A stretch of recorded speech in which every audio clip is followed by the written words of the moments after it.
தாவேகா விஜய் அவர்களுக்கு கெட்ட பேர் எடுத்து குடுக்குறதே பார்த்தீங்கன்னா, விஜயோட தொண்டர்களும், விஜயோட விர்ச்சுவல் வாரியர்ஸ் மட்டும் தான். விஜய் அவர்களுக்கு நெறைய ஐடியாலஜி இருக்கு. நெறைய விஷயங்கள் வந்து அவர் தெரிஞ்சுக்கிட்டு பேசுறாரு.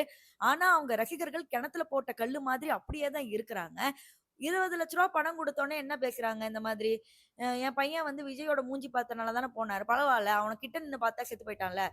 ஸோ அத வந்து நார்மலைஸ் பண்ண பார்க்குறாங்க. இது ஒரு பக்கம் இருக்கும்போது, இதுக்கு முன்னாடி ஓவியா அரெஸ்ட் விஜய் போட்டாங்க. அவங்க அவங்க என்ன வேணாலும் போட்டுமே விஜய பத்தி.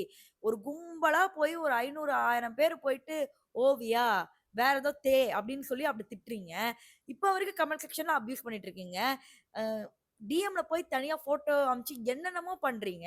நான் சத்தியமா சொல்றேனே, தாவேக்கா விஜய் அவர்களுடைய கரியரும், பாலிடிக்ஸோட விஷயம் எல்லாமே க்ளோஸ் ஆகுதா, அதுக்கு முழுக்க முழுக்க காரணம் சிவிக் சென்ஸ் இல்லாத இந்த மாரி விஜயோட ரசிகர்கள் மட்டும் தான். ஒரு சில ரசிகர்கள் தவிர்த்து மிச்சம் எல்லாருமே அப்படிதான் இருக்காங்க. நான் விஜய் அவர்கள வந்து எந்த இடத்துலயுமே பின் பாயிண்ட் பண்ணி தவறு சொல்லணும்னு நெனைக்கவே இல்ல. ஏன்னா, விஜயோட கட்சியில இருக்கிற பல பேர் தற்குறிகளா இருக்கும்போது, விஜய் அவர்கள குறை சொல்லி என்ன பிரயோஜனம்?